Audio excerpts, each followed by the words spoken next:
अर्धवार्षिक परीक्षा 2021-22 कक्षा 11 रसायन विज्ञान का ये पेपर है। पूर्णांक इसका 34 है। 2 घंटे 45 मिनट का रहने वाला है। सभी दिशा निर्देश यहाँ पर दे दिए गए हैं। दोस्तों इस पूरे पेपर को मैं आपको सॉल्व करके बताऊंगा। इस पूरे पेपर में आपके क्वेश्चन दिए गए हैं, वो एज इट इज आपके अर्धवार्षिक एग्जाम में काफ़ी आने वाले हैं। इसको आप ध्यानपूर्वक सॉल्व करोगे और किसी भी क्वेश्चन में आपको डाउट हो तो आप कमेंट करके मेरे को बता देना, मैं उस डाउट को आपको सॉल्व करवाऊंगा। क्वेश्चन को सॉल्व करेंगे। दोस्तों क्वेश्चन नंबर 1, n बराबर 4 के लिए कितने कक्षक संभव है। दोस्तों किसी भी कोष में कक्षक ज्ञात करने का सूत्र आपका n स्क्वायर होता है। अब n का मान 4 का स्क्वायर 16, यानी कि द ऑप्शन आपका बिल्कुल सही हो जाएगा। रूपक तत्व किसे कहते हैं, तो रिप्रेजेंटेटिव एलिमेंट आपके S ब्लॉक के एलिमेंट कहलाते हैं, तो ए ऑप्शन आपका बिल्कुल सही होगा यहाँ पर।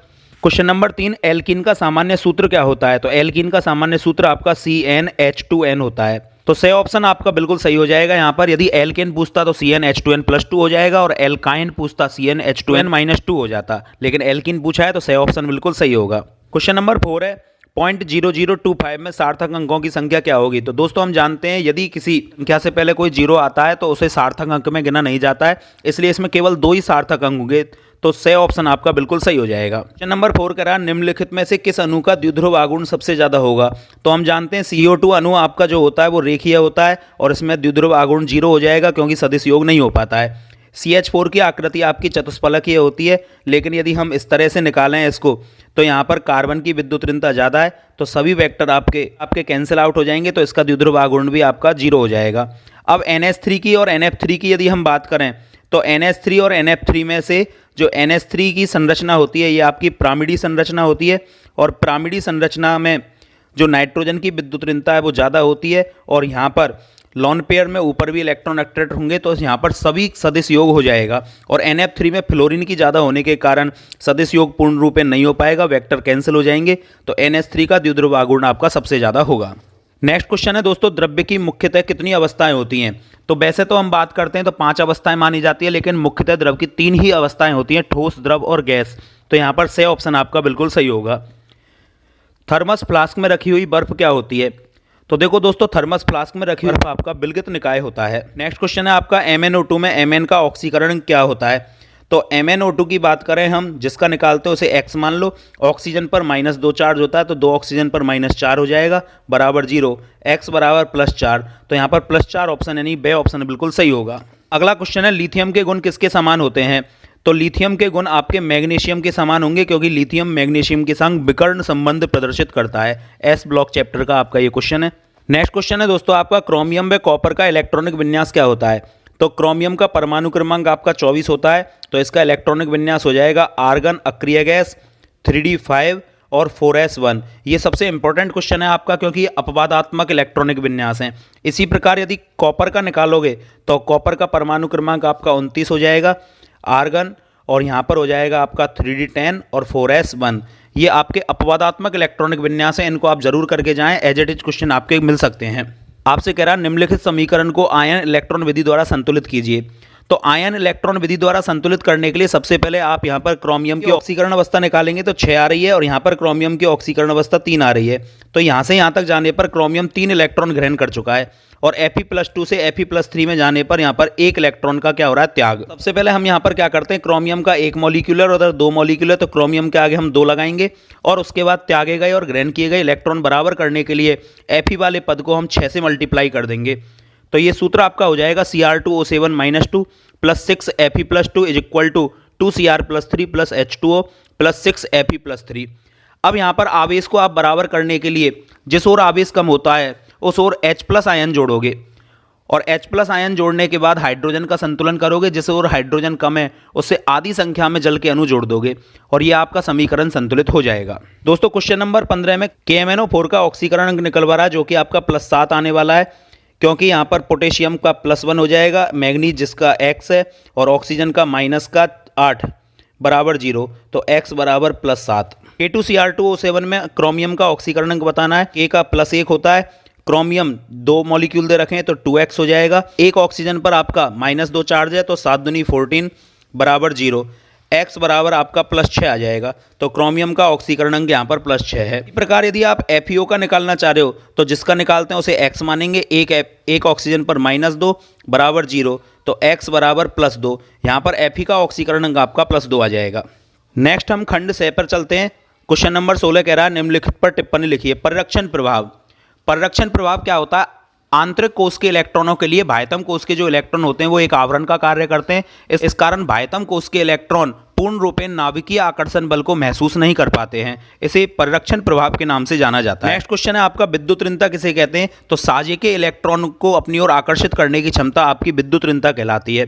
और प्रभावी नाभिकीय आवेश, तो नाभिक के द्वारा जो इलेक्ट्रॉन होते हैं उनको अपनी ओर आकर्षित करने की क्षमता जो होती है वो नाभिकीय आकर्षण बल कहलाती है। अब इलेक्ट्रॉन जितना भी नाभिकीय आकर्षण बल महसूस करता है इसे प्रभावी नाभिकीय आकर्षण बल यानी जेड इफेक्टिव के नाम से जाना जाता है। इसके अथवा में क्वेश्चन दिया हुआ है दोस्तों, परमाणु की त्रिज्या किसे कहते हैं? इसे प्रभावित करने वाले कारक बताइए। नाभिक से बाह्यतम कोश में उपस्थित इलेक्ट्रॉन के बीच की दूरी को परमाणु त्रिज्या कहा जाता है, लेकिन इसे डायरेक्ट ज्ञात नहीं कर सकते। इसके लिए दो परमाणुओं को एक दूसरे के इतना पास लाया जाता है जहां पर आकर्षण अन्योन्य क्रिया और प्रतिकर्षण अन्योन्य क्रिया एक दूसरे के लगभग बराबर हो जाती है। अब ऐसी स्थिति में दोनों परमाणुओं के नाभिकों के बीच की दूरी का आधा करके परमाणु की त्रिज्या को ज्ञात किया जाता है। इसी प्रकार दोस्तों केपी और केसी में संबंध, ये भी आपका डेरिवेटिव क्वेश्चन है, इसलिए इसे भी आप अपनी कॉपी में देखें। समायन प्रभाव हो गया। क्वेश्चन नंबर 18 आपका हाइड्रोजन के समस्थानिकों के नाम लिखो तथा उसके गुणों की व्याख्या कीजिए। तो गुणों की व्याख्या तो आप अपनी नोटबुक में से देखें। हाइड्रोजन के समस्थानिक में बता देता हूं। तो हाइड्रोजन के 3 समस्थानिक होते हैं, प्रोटियम 1H1, ड्यूटेरियम 1D2 और ट्राइटियम 1T3। ट्राइटियम आपका रेडियो एक्टिव प्रकृति का होता है, ड्यूटेरियम आपका भारी हाइड्रोजन के नाम से जाना जाता है और प्रोटियम को सामान्य हाइड्रोजन के नाम से जाना जाता है। अथवा में क्वेश्चन दे रखा है हाइड्रोजन के समस्थानिक, ये एज इट इज प्रिंट हो गया है, इसलिए आप यहाँ पर इंग्लिश में जो क्वेश्चन दे रखा है उसे देखें। Describe method of the preparation of hydrogen in lab. तो हाइड्रोजन को बनाने की विधि आपको लेबोरेटरी मेथड लिखना है। तो इसके लिए आप जिंक की अभिक्रिया H2SO4 से कराओगे तो ZnSO4 और हाइड्रोजन गैस मुक्त हो जाएगी। अगला क्वेश्चन है आपका निम्नलिखित पर टिप्पणी लिखिए।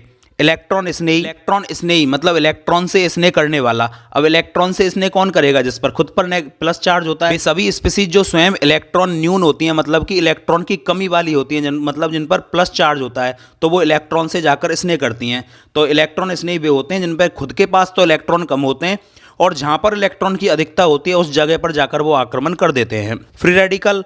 अब फ्री रेडिकल भी एक क्रियाशील अति क्रियाशील स्पीसीज है जो रासायनिक अभिक्रियाओं के दौरान उत्पन्न होते हैं।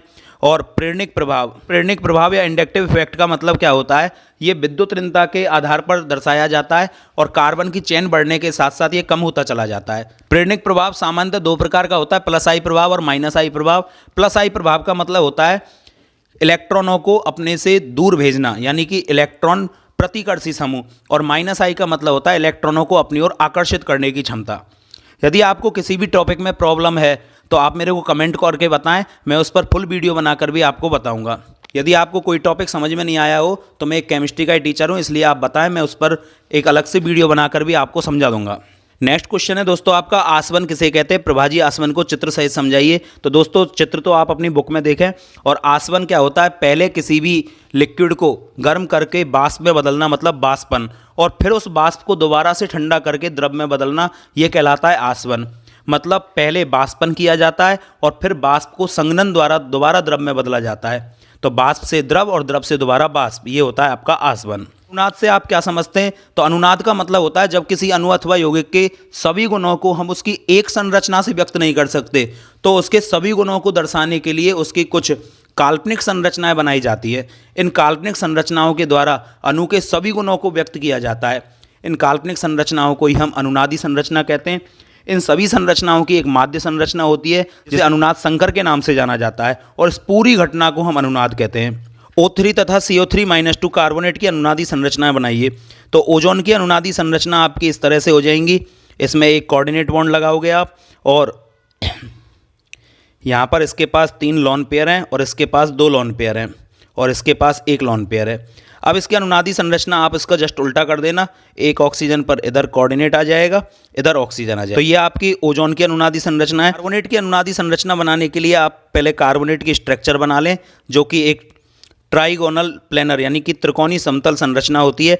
अब इसमें जो डबल बॉन्ड है उसको बारी बारी से घुमाते जाएं। एक बार डबल बॉन्ड हमने ऊपर लगाया है, अब की बार नीचे लगाएंगे और फिर दाईं साइड में लगाएंगे, तो 3 अनुनादी संरचना इसकी बन जाएंगी। नेक्स्ट क्वेश्चन है दोस्तों, निम्नलिखित अणुओं की संरचना वेस्पर सिद्धांत के आधार पर आपको बतानी है। तो ओजोन की संरचना आपकी बी शेप में होती है और कार्बोनेट की मैंने आपको बताई दी कि त्रिकोणीय समतल होगी। यदि आप पर किसी अणु अथवा यौगिक की संरचना निकालना नहीं आता है, संकरण निकालना नहीं आता है, तो आप मेरे को कमेंट करके बताएं। ये 5 मिनट का टॉपिक है जिसे मैं ट्रिक के द्वारा आप 5 मिनट में समझा दूंगा। लास्ट क्वेश्चन है, कैलोरीमीटर क्या होता है, इसका चित्र बनाइए या ऊष्मागतिकी निकाय पर किए गए कार्य का सचित्र वर्णन करो। तो दोस्तों ये बड़े क्वेश्चन हैं जिन्हें आप अपनी नोटबुक से या बुक से करके देखें। मैं उम्मीद करता हूं दोस्तों आपको ये वीडियो पसंद आई होगी। इसे ज़्यादा से ज़्यादा शेयर करें जिससे अधिक से अधिक बच्चों को इसका लाभ मिल सके। मिलते हैं आगामी पेपर के साथ नई वीडियो में, और आपके पेपर के लिए best of luck. Thank you.